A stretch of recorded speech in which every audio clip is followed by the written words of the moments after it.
ओम नमोर्यंताणं नमो सिद्धाणं नमो आर्याणं नमो वज्रायणं नमो लोहे सव्वसाहुणं।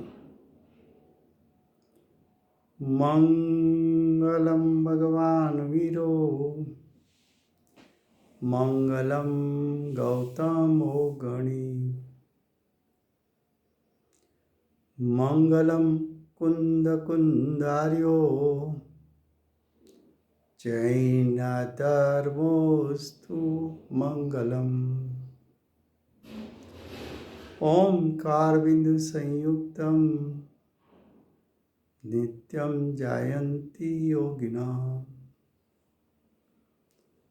कामदं मोक्षदं चैव ओंकाराय नमो नमः। अहोपकारजिनवर्णो कुन्दनो ध्वनिदिव्यनो जीर्ण कुन्दध्वनियाप्या अहो आ गुरु काननो। तुझ ज्ञान ध्यान नो रंग अमया दर्श रहो ओ शिव पद तक तुझ संग माता हाथ करो। ये समयसार नाम का परम अध्यात्म शास्त्र है। भगवत कुंकुंदाचार्य देव ने मांगलिक करके समयसार को कहने की प्रतिज्ञा की है। जब समयसार का एक अर्थ किया शुद्धात्मा, तो शिष्य ने प्रश्न उठाया कि ऐसा शुद्धात्मा कौन है कि जिसका स्वरूप जानना चाहिए। ऐसा शुद्धात्मा यानी शुद्ध नहीं के विषयभूत शुद्धात्मा ज्ञायक भाव को शुद्धात्मा कहा, पारिणामिक भाव को शुद्धात्मा कहा, ध्रुव स्वभाव को शुद्धात्मा कहा,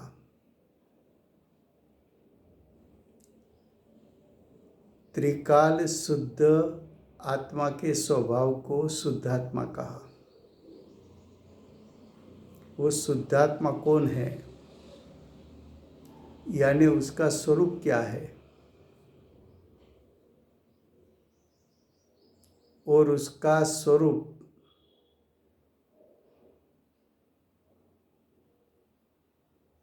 क्यों जानना चाहिए, उसका स्वरूप जानने का प्रयोजन क्या है, उसका स्वरूप में जानूं तो उसका मुझे लाभ क्या है, ये विषय चलता है। गाथा 6 चलती है, उसका भावार्थ चलता है।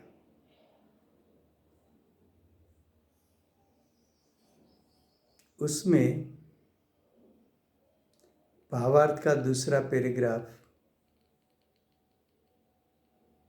यहाँ ऐसा जानना कि, यहाँ का अर्थ है इस गाथा में ऐसा जानना कि जीनमत का कथन जिनेन्द्र भगवान ने जो कहा है वो जीन मत का कथन स्यादवाद रूप है। स्यादवाद 2 शब्द है, स्यादवाद कितने शब्द है, 2 शब्द। स्याद का अर्थ है कथनचित, वाद का अर्थ है कथन। आत्मा का स्वरूप तो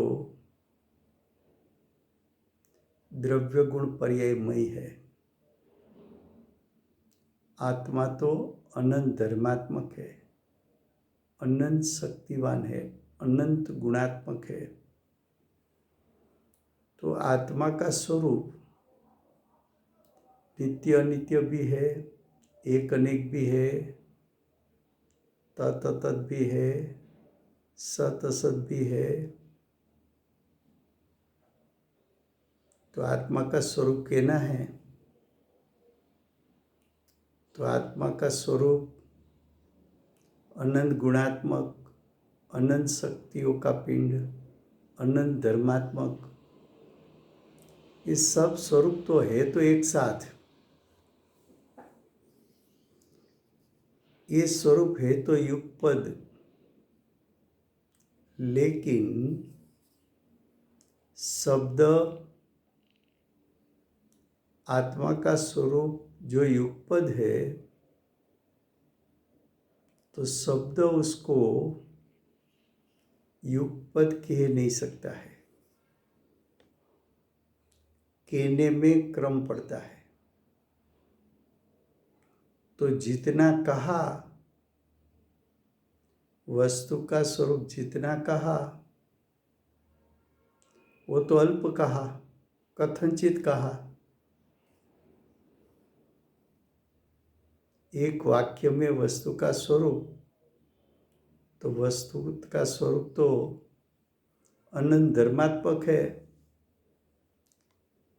शब्द से कहोगे तो एक के बाद एक के बाद एक धर्म कहना पड़ेगा। तो एक धर्म का शब्द के माध्यम से वर्णन करना,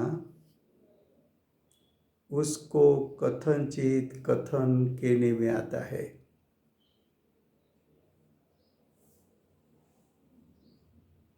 अब पहले जिन मत का कथन बताया कि जिनेंद्र भगवान तीन काल तीन लोक का स्वरूप बताएंगे, लेकिन जिनेंद्र भगवान तीन काल तीन लोक का स्वरूप ज्ञान में तो युगपत जान लेते हैं, पूर्ण शब्द से तीन काल तीन लोक का स्वरूप कहना है, तो शब्द में ऐसी शक्ति नहीं है, शब्द में ऐसी ताकत नहीं है कि शब्द वस्तु का स्वरूप ज्ञान ने जो युगपत जाना उसको युगपत कह सके। तो शब्द ने क्या किया कि वस्तु का स्वरूप क्रम से बताया। वस्तु का स्वरूप युगपद होने पर भी शब्द ने क्रम से बताया। तो क्रम से बताएगा तो वस्तु का एक अंश एक कथन में आएगा, दूसरा अंश दूसरे कथन में आएगा।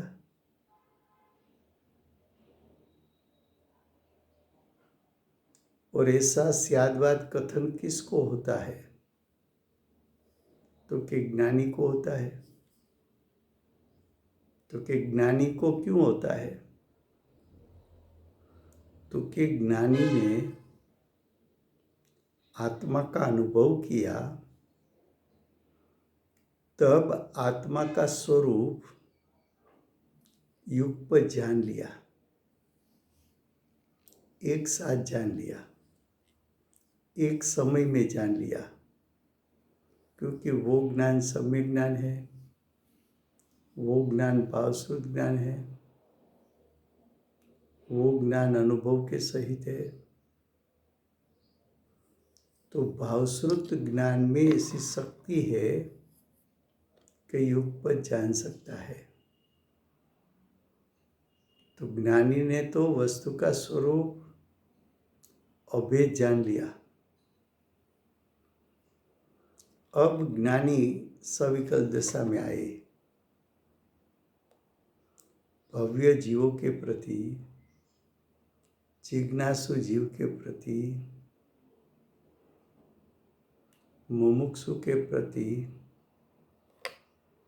करुणा का भाव आया कि मुझे जो अनुभव में आया वो भव्य जीव को उसका उपदेश दूं। तो उपदेश तो शब्द है, और शब्द की ताकत वस्तु के स्वरूप को युगपत कहने की नहीं है, लेकिन ज्ञानी के ज्ञान में अभेद वस्तु का स्वरूप झलकता है। अभेद जिसने जाना है, ऐसा ज्ञानी सविकल्प दशा में आकर भेद से कथन करे, उसको स्यादवाद रूप कथन कहने में आता है, उसको स्यादवाद शैली कहने में आता है। अब आगे फिर से गुजराती में।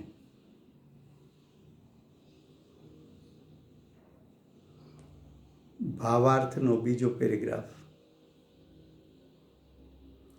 અહીં એમ જાણવું કે,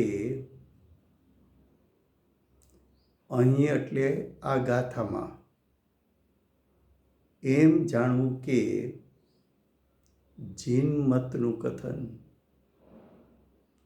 એટલે કે जिनेन्द्र ભગવાનની વાણીમાં આવતું કથન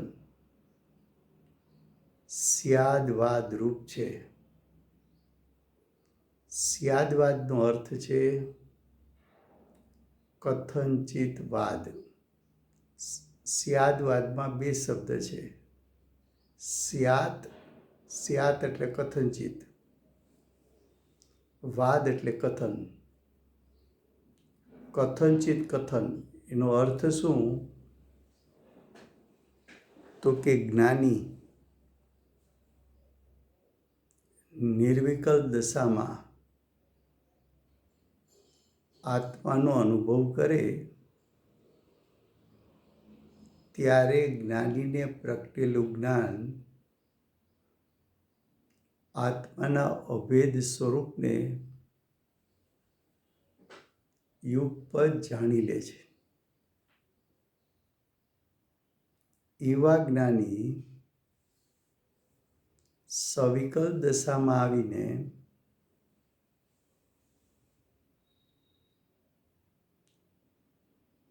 કથન કરે ત્યારે એના જ્ઞાનમાં આત્માનું અભેદ સ્વરૂપ તો ઝળકી રહ્યું છે,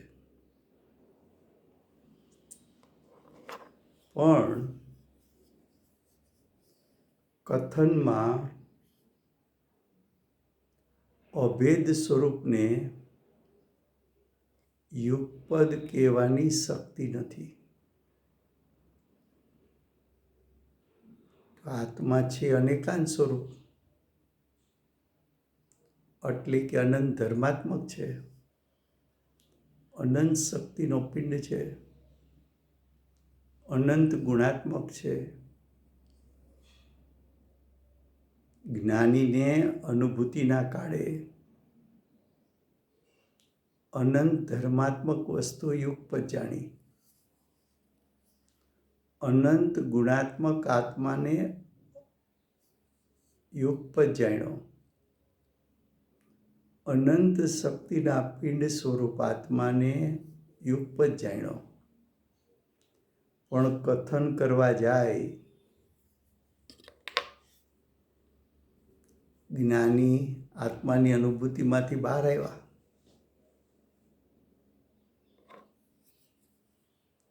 જિજ્ઞાસુ જીવ પ્રત્યે કરુણા આવી, ભવ્ય જીવ કે પ્રતિ કરુણા આવી, ઉપદેશ આપવાનો ભાવ આવ્યો, ઉપદેશ આપતા સમયે ભલે સવિકલ દશા હો, પણ આત્મા એક વખત અનુભૂતિમાં અભેદ જાણ્યો તો સવિકલ દશાના કાળે પણ અભેદ આત્માનું સ્વરૂપ જ્ઞાનમાં ઝળકી ઉઠે છે અને અભેદના જ્ઞાનપૂર્વક જ્ઞાની સવિકલ દશામાં ભેદરૂપ કથન કરે. અભેદનું જ્ઞાન છે, પણ શબ્દમાં તાકાત નથી અભેદને કહેવાની, એટલે શબ્દ ભેદથી અભેદને બતાવે. એવા એક એક ભેદનું વર્ણન કરવું એને કથનચિત કથન કહેવામાં આવે છે. એને સ્યાદવાદ શૈલી કહેવામાં આવે છે. अब आगे, इसलिए अशुद्ध नहीं सर्वथा असत्यार्थ न मानना, क्योंकि स्यादवाद अनुसार शुद्धता और अशुद्धता दोनों वस्तु का धर्म है.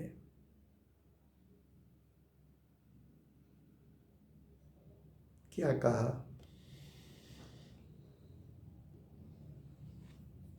देखो, चाहे कुंकुंदाचार्यदेव हो, चाहे गुरुदेव हो, कि चाहे माताजी हो,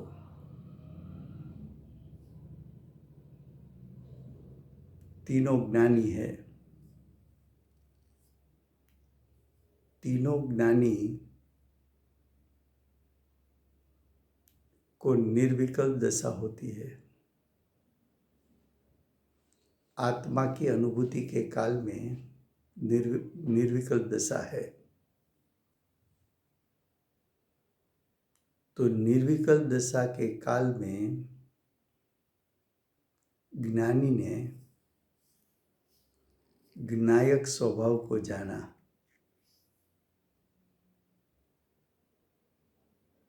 तो ज्ञायक स्वभाव को जानना वो शुद्ध नहीं का विषय है.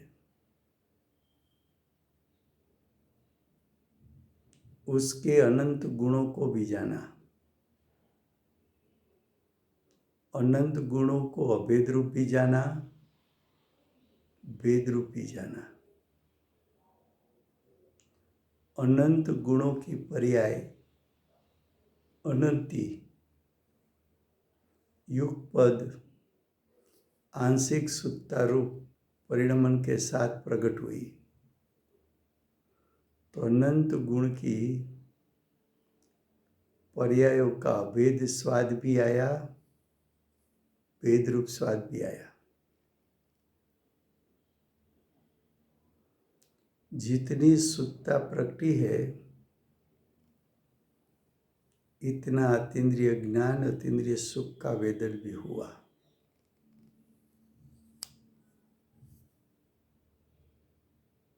लेकिन कुंकुंदाचार्यदेव तो 6ठे 7वें गुण स्थान पर है, तो उसको तो संजुलन कसाई है विद्यमान.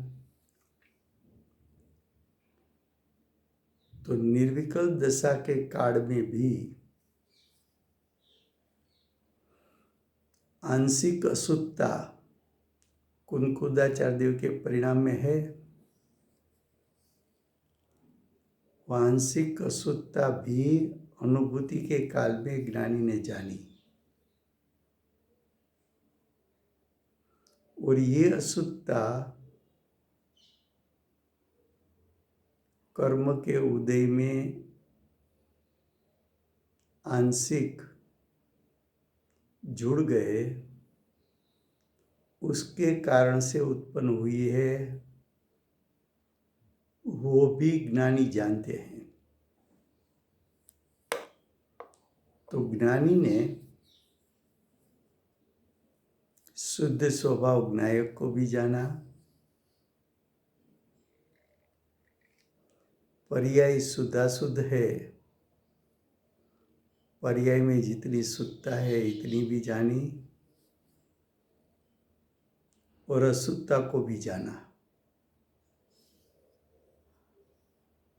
अब एक कार्य तो युगपद हुआ है,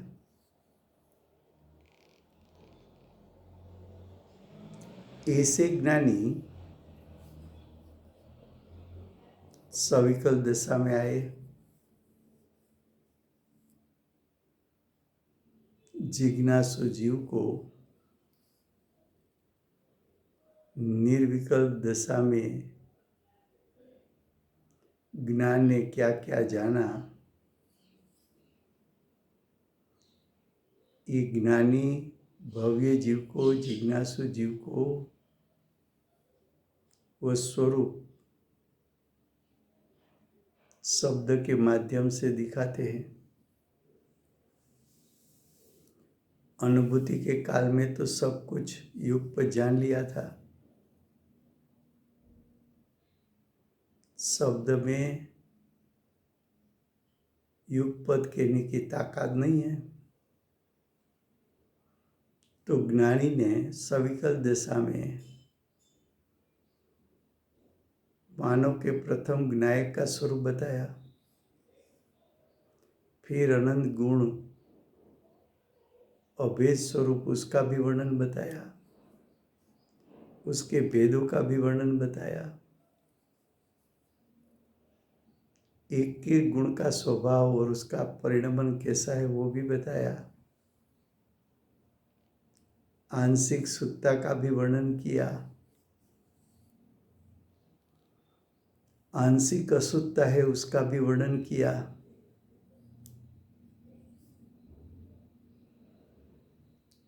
ज्ञानी ने अनुभूति में आया था, उसका चिंतन सविकल दशा में किया,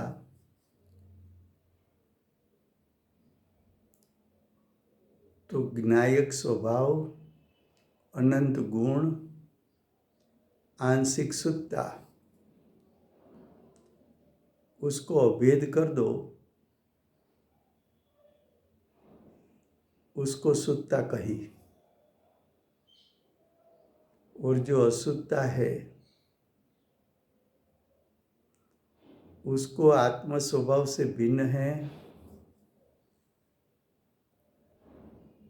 क्योंकि अशुद्धता आत्म स्वभाव के साथ अभेद नहीं है।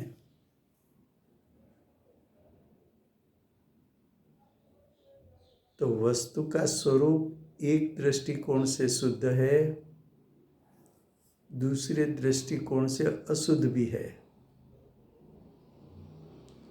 शुद्धता प्रकट कर सके ऐसा आत्मा का स्वभाव है, अशुद्धता प्रकट कर सके ऐसी आत्मा में योग्यता है। स्वभाव और योग्यता दोनों आत्मा के धर्म हैं, दोनों वस्तु का सत्व है।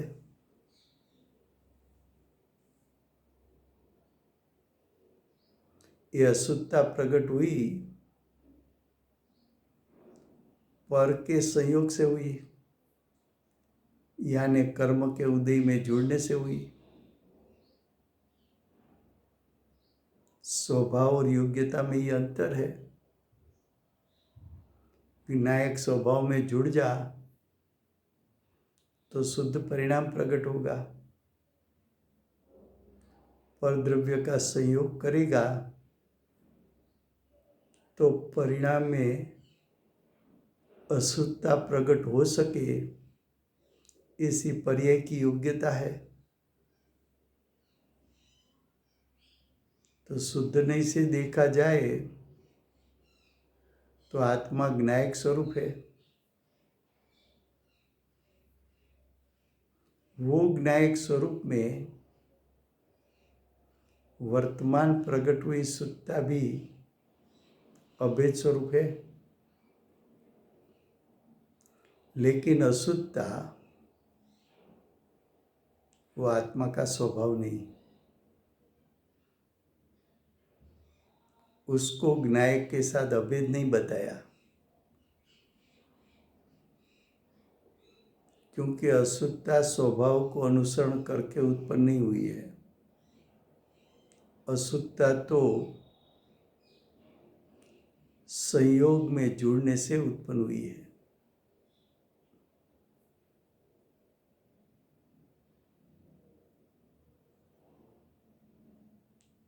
तो बोलो, आत्मा शुद्ध है कि अशुद्ध? तो कि शुद्ध नहीं से देखा जाए तो शुद्ध है,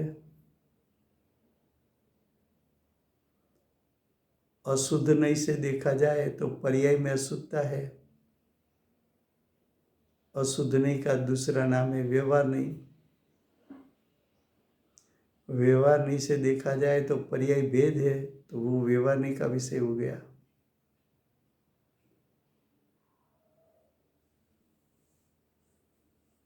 पर्याय में अशुद्धता प्रकट हुई है तो अशुद्ध पर्याय वो व्यवहार नहीं का विषय है।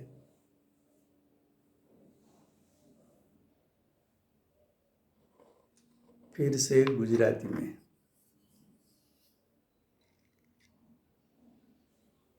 क्या कहा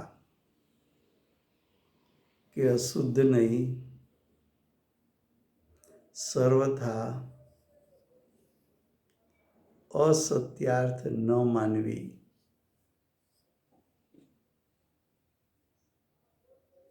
आ ગાથામાં અશુદ્ધ નહીંનો વિષય એટલે આત્માના અશુદ્ધ પરિણામ। તો જ્ઞાનીને પોતાના પરિણામમાં આંશિક અશુદ્ધતા છે કે નથી? તો કે છે માટે સત્યાર્થ છે, એની વિદ્યમાનતા છે। એટલે એમ કહ્યું કે સર્વથા કયો તો એકાંત થઈ ગયું। વસ્તુનું સ્વરૂપ તો અનેકાંત છે।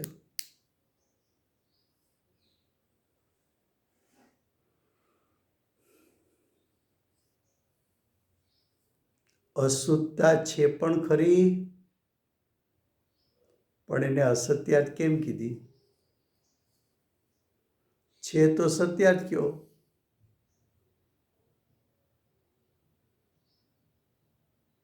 તો કે અશુદ્ધતા છે ને અસત્યાર્થ એટલા માટે કીધી કે અશુદ્ધતા ગૌણ કરવા જેવી છે, માટે અસત્યાર્થ છે। એને મુખ્ય કરીશ તો જ્ઞાયક સ્વભાવ તિરોભૂત થઈ જશે।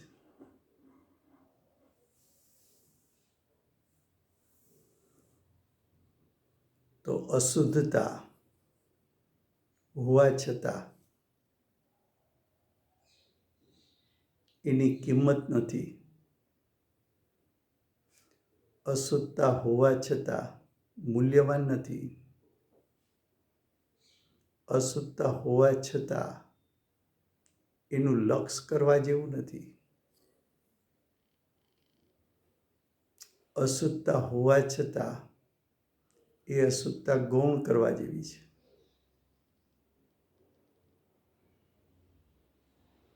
તો અશુદ્ધતા છે પણ ખરી, પણ ગૌણ કરવા જેવી છે। ગૌણ કરવા જેવી છે માટે અસત્યાર્થ કહી। હવે કે છે અસત્યાર્થ ન માનો, કારણ કે સ્યાદવાદ પ્રમાણે, સ્યાદવાદ એટલે કથનચિત કથન પ્રમાણે શુદ્ધતા ને અશુદ્ધતા બંને વસ્તુના કહેતા આત્માના ધર્મ છે. એટલે કે વસ્તુ ધર્મ કહેતા એ આત્મધર્મ છે, આત્માનો ધર્મ છે.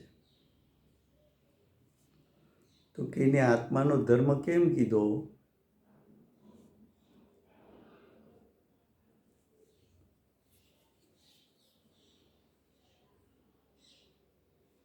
તો કે ભગવત કુંકુંદાચાર્ય દેવ છે એ આત્મ સ્વભાવમાં લીન થઈ જાય તો નિર્વિકલ્પ દશા પ્રગટે ત્યારે જે જ્ઞાન પ્રગટ થાય એ ભાવશ્રુત જ્ઞાન આત્માના શુદ્ધ સ્વભાવને પણ જાણે છે, એના અનંત ગુણોને પણ જાણે છે, અનંત ગુણોમાંથી પ્રગટ થયેલા આંશિક શુદ્ધતાને પણ જાણે છે, આંશિક અશુદ્ધતાને પણ જાણે છે. શુદ્ધતા આત્મ સ્વભાવને અનુસરીને પ્રગટ થઈ છે એમ પણ જાણે છે. અશુદ્ધતા કથનચિત કર્મના ઉદયમાં જોડાણ છે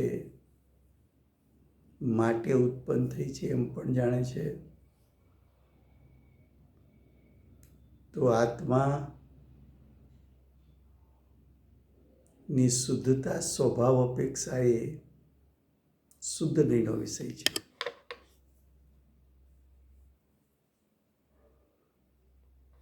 અશુદ્ધતા પર્યાયમાં ઉત્પન્ન થઈ છે માટે એ અશુદ્ધ પર્યાય છે, માટે અશુદ્ધ નહીંનો વિષય અશુદ્ધતા છે.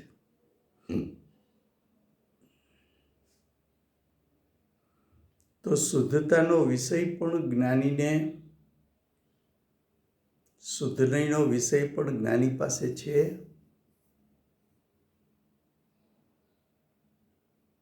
અને જ્ઞાનીના પરિણામમાં આંશિક અશુદ્ધતા પણ છે. બંને વિદ્યમાન છે. શુદ્ધતા અને આંશિક અશુદ્ધતા બંને વસ્તુના કહેતા આત્માના ધર્મ છે, અને વસ્તુ ધર્મ છે એટલે આત્માનો ધર્મ છે. આત્માનો ધર્મ છે એટલે શુદ્ધતા એટલે કે શુદ્ધ સ્વભાવ એ તો આત્માનો સ્વભાવ છે. આંશિક અશુદ્ધતા, આંશિક અશુદ્ધતા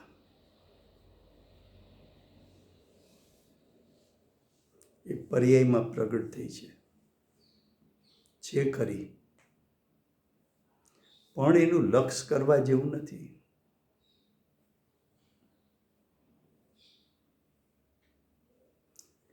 એનું લક્ષ છોડાવવું છે માટે એને અસત્યાર્થ કહ્યું, એને અભૂતાર્થ કહ્યું. અભૂતાર્થ એટલે અવિદ્યમાન. કઈ અપેક્ષાએ અવિદ્યમાન? કે શુદ્ધ નહીંના વિષયભૂત જ્ઞાયક ઉપર દ્રષ્ટિ મૂકીશ ત્યારે તારું લક્ષ અશુદ્ધ પર્યાય ઉપર નહીં હોય, માટે એને અવિદ્યમાન કહી.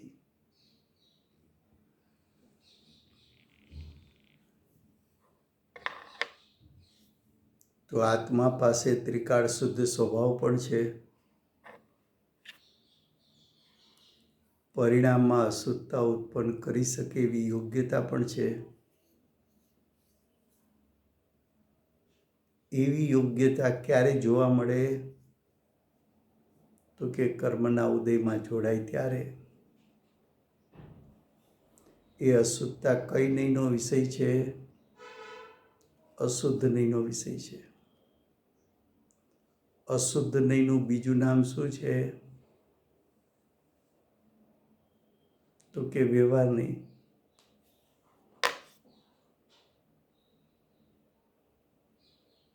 તો એ વ્યવહાર નહીંનો વિષય છે. કોનો વિષય છે? વ્યવહાર નહીંનો વિષય છે. પણ આત્માનો શુદ્ધ સ્વભાવ જ્ઞાયક કઈ નહીંનો વિષય છે? તો કે શુદ્ધ નહીંનો વિષય છે.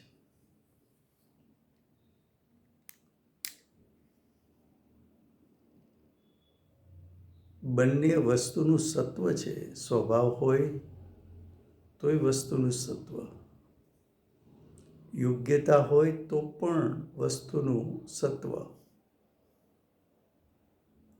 બંને એક સાથે છે, પણ સ્યાદવાદ શૈલી, કથનચિત કથન કરવાની શૈલી વસ્તુનું બંને સત્વને એક સાથે શબ્દ કહી શકતા નથી. માટે એનું ક્રમે વર્ણન કરવું પડે છે. अब देखो आगे. अशुद्धता पर द्रव्य के संयोग से होता है. पर द्रव्य के संयोग से होता है, उसका अर्थ क्या? पर द्रव्य आत्मा को अशुद्धता प्रगटाता है? तो कि ना, ऐसा कहना नहीं है. कहना ऐसा है कि जीव जब अपने ज्ञायक स्वभाव से च्युत होता है तब अवश्य उसका लक्ष्य पर में होता है. और पर का लक्ष्य करे तो आत्मा में ऐसी योग्यता है कि संयोग के निमित्त से पर्याय की योग्यता के कारण पर्याय में अशुद्धता प्रकट होती है.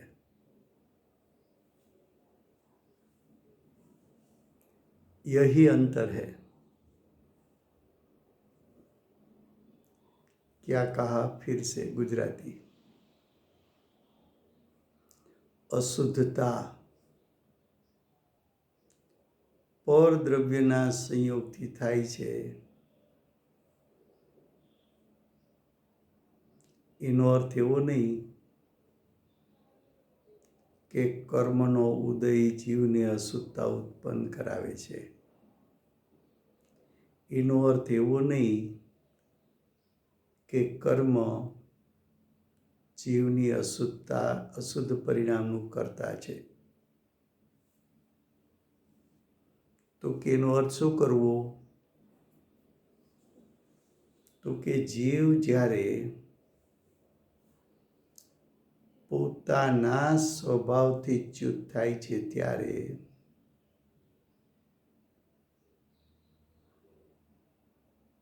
હંમેશા એને પરનો સંયોગ, પરમાં જોડાવાપણું અવશ્ય હોય છે. પરમાં જોડાવાથી શું થાય? પરને નિમિત્ત બનાવવાથી શું થાય? કર્મના ઉદયમાં જોડાવાથી શું થાય? પરનો સંયોગ કરવાથી શું થાય? તો કે તારા પરિણામમાં એવી યોગ્યતા છે કે પરનો સંયોગ થાય તો તારા પરિણામમાં અશુદ્ધતા પ્રગટે. અશુદ્ધતા પ્રગટાવી તારો સ્વભાવ નથી. સ્વભાવ હોય તો ત્રિકાળ હોય અને અશુદ્ધતા પ્રગટ કરે એવું આત્માનો સ્વભાવ હોય તો સ્વભાવ ત્રિકાળ હોય તો તને ક્યારેય અરિહંત કે સિદ્ધ પદની પ્રગટતા થાય જ નહીં.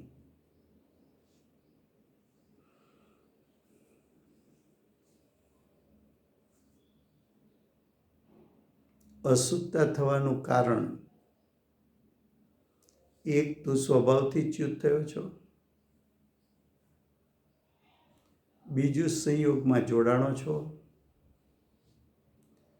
ત્રીજું, તારી પર્યાયમાં એવી યોગ્યતા છે કે પરમાં જોડાતો પર્યાય અશુદ્ધ થાય પણ આત્માનો જ્ઞાયક સ્વભાવ અશુદ્ધ ન થાય.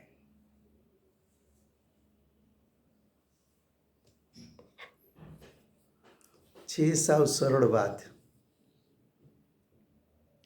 સહેલી વાત છે, પોતાના ઘરની વાત છે, પોતા માટે વાત છે, પોતાની વાત છે. ઘરની વાત હોય એને ન સમજાય એમ કેમ બને?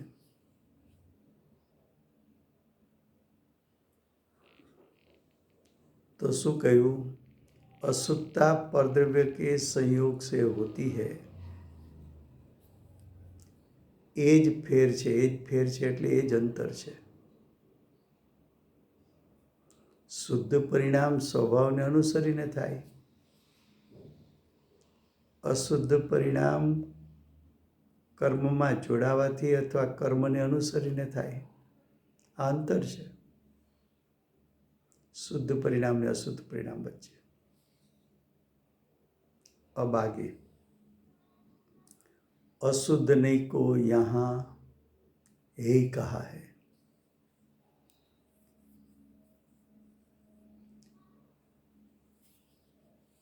यही का अर्थ क्या? तो कि यही का दो अर्थ है.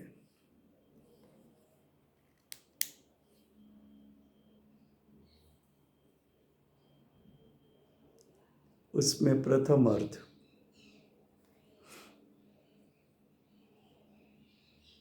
अशुद्ध पर्याय उसका फल दुख है, चार गति है.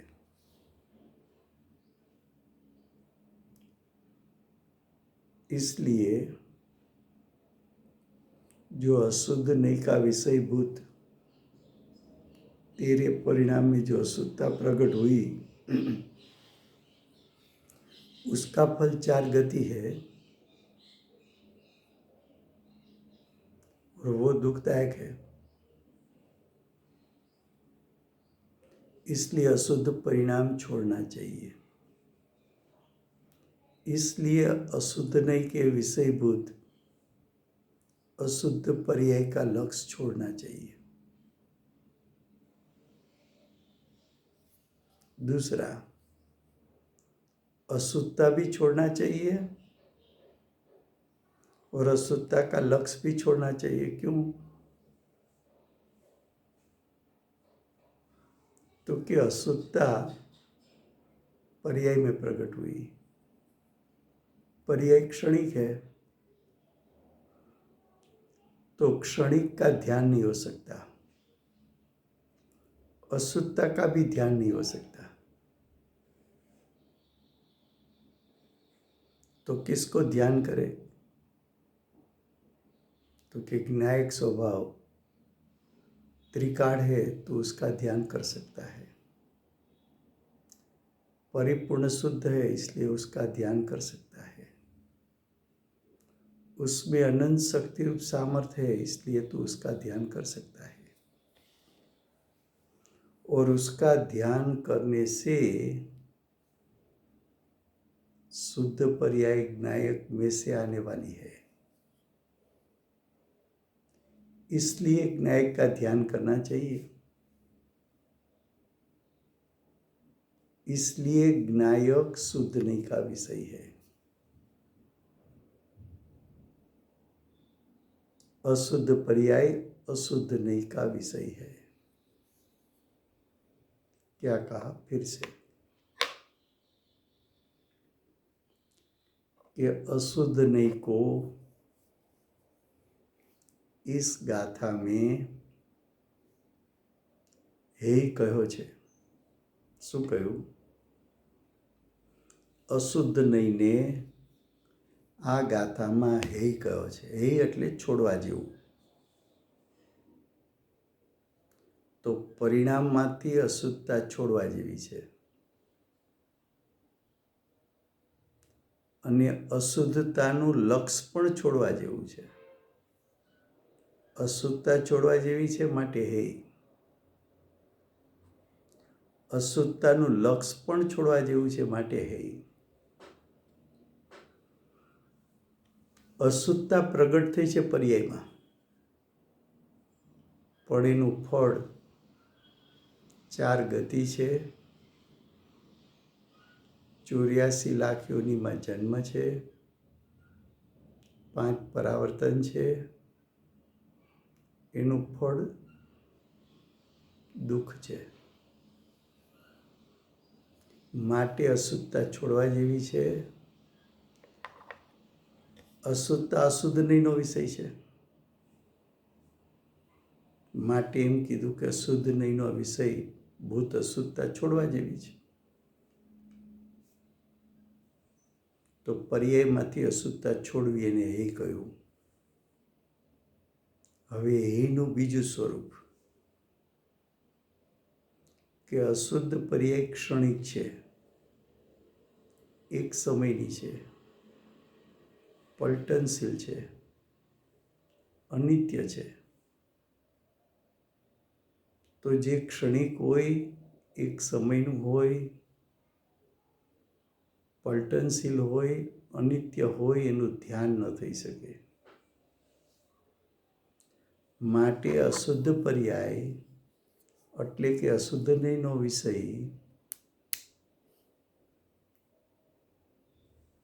એનું ધ્યાન થઈ શકતું નહીં હોવાથી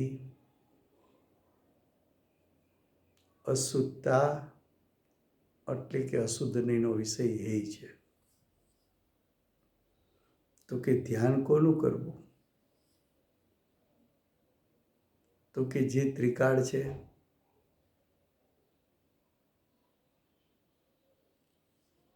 જે પરિપૂર્ણ શુદ્ધ છે,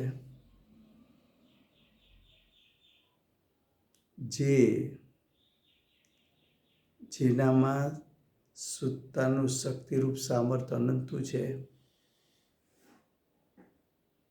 જેમાંથી પર્યાય આવે છે,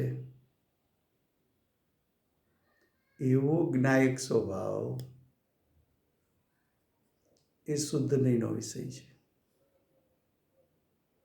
તો શુદ્ધ નહીંનો વિષય ઉપાદેય છે, કારણ કે એનું ધ્યાન કરતા પર્યાયમાંથી અશુદ્ધતા ટળી અને શુદ્ધતા પ્રગટે છે. શુદ્ધતાનું ફળ મોક્ષ છે. શુદ્ધતાનું ફળ અતિન્દ્રિય જ્ઞાન ને અતિન્દ્રિય સુખનો ભોગવટો છે.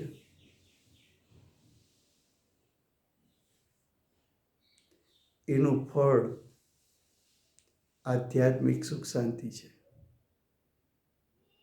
માટે શુદ્ધ નહીંના વિષયભૂત જ્ઞાયક ઉપાધિ અને અશુદ્ધ નહીંના વિષયભૂત अशुद्ध परिणाम यही है। अब आगे, क्योंकि कारण बताया, अशुद्ध नहीं का भी संसार है। संसार में आत्मा आकुलता का भोगटा करता है। क्लेश शब्द है ना, क्लेश, आकुलता। ये तो पहले हमने बताया कि अशुद्ध नहीं का विषय विभाग यानी संसार। संसार का फल बताया, आकुलता। इस प्रकार दुख मिटाने के लिए शुद्ध नहीं का उपदेश प्रधान है। तो शुद्ध नहीं का उपदेश प्रधान है, ये बात 6 गाथा के लिए है कि समय सार की सब गाथा के लिए है? तो कि समय सार की सब गाथा के लिए है। तो ये बात शुद्ध नहीं का उपदेश प्रधान है, ये बात भूलने जैसी नहीं है।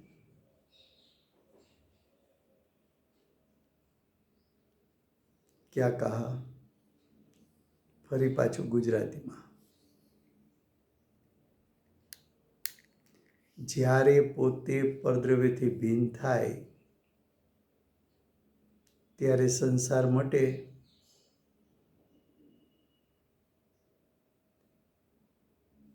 અને ત્યારે ક્લેશ મટે।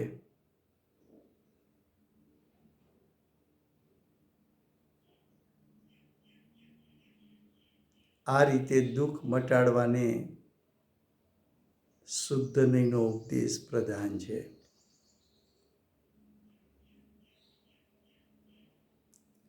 પરદ્રવ્યનો સંયોગ કર્યો, પરદ્રવ્યને એટલે કર્મના ઉદયને નિમિત્ત બનાવ્યું, તો સંસાર ઉત્પન્ન થયો। એ સંસાર દુઃખદાયક છે। એ સંસારને મટાડવો હોય તો શુદ્ધ નહીંના વિષયભૂત જ્ઞાયકને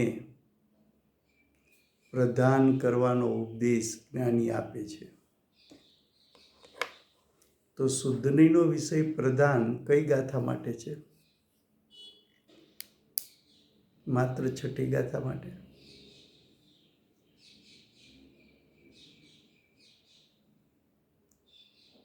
તો क्या तो भूमिका की गाथा, भूमिकाની ગાથા છે। તો એ વાત તો આખા સમયસારને લાગુ પડશે। હવે આગળ કહે છે, અશુદ્ધ નહીંને असत्यार्थ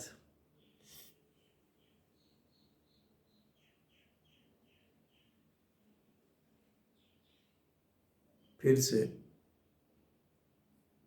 અશુદ્ધ નહીંને અસત્યાર્થ કહેવાથી એમ ન સમજવું કે આકાશના ફૂલની જેમ તે વસ્તુ ધર્મ સર્વથા જ નથી। કોઈ એમ કહે કે આકાશમાં ફૂલ ઉગે છે, તો એ વાત તો સાવ અસત્યાર્થ છે। ખરેખર આકાશમાં ફૂલ હોઈ શકે નહીં। પણ કોઈ એમ કહે કે આત્મામાં મોહ રાગ દ્વેષ થાય છે, એ અસત્યાર્થ છે, તો કે એવું નથી। મોહ રાગ દ્વેષ થાય છે,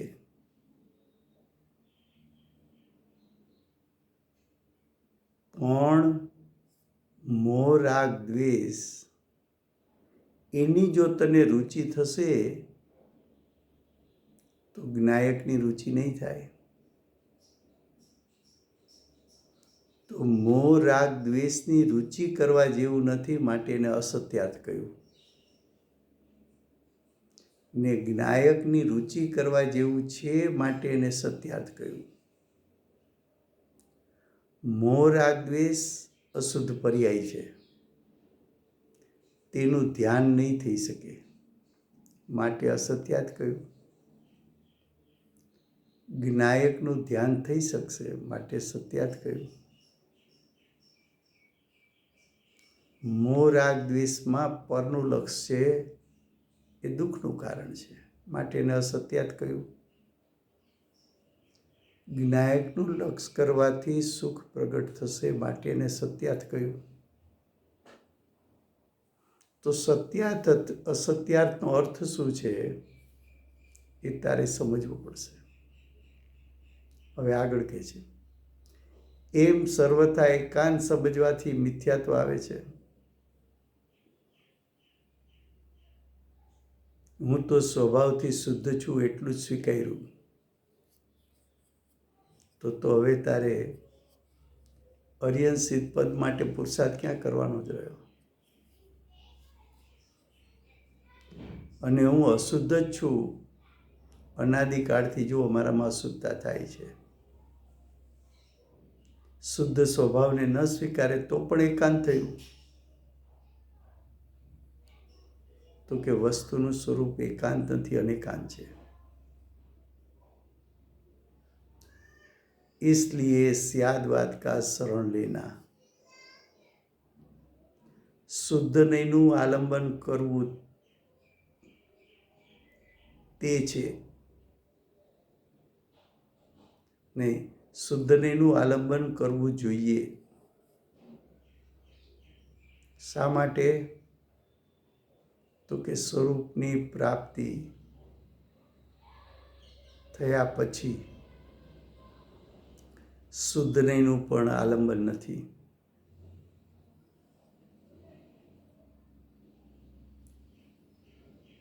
તો શુદ્ધ નહીંનું આલંબન કરવું જોઈએ એના ઉપર વેઇટેજ છે. शुद्ध नहीं का आलंबन करना चाहिए, उस पर वेटेज है.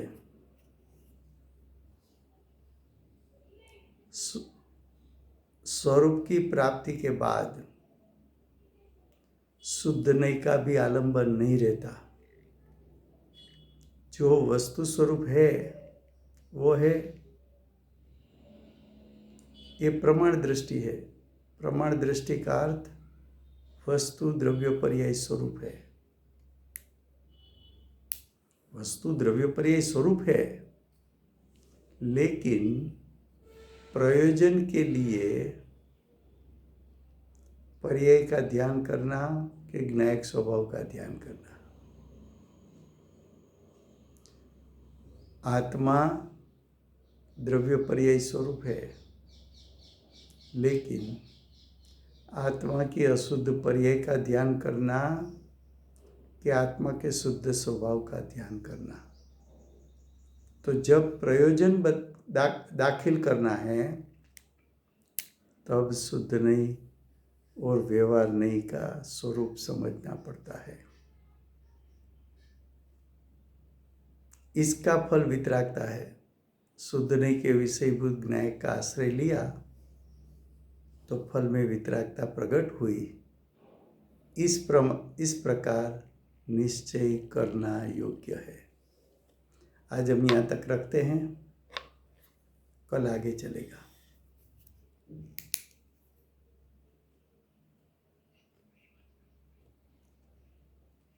हाँ जी, कौन जय बोलाए છે?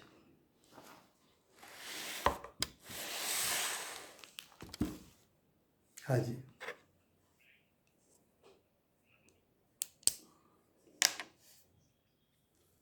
जय हो. भगवती मात नो जय हो. नो जय हो. सनातन दिगंबर जैन धर्म नो जय हो. जय हो. जय हो. 8 વાર સૂર્યકીર્તિ ભગવાનનો જય જયકાર. જય જયકાર.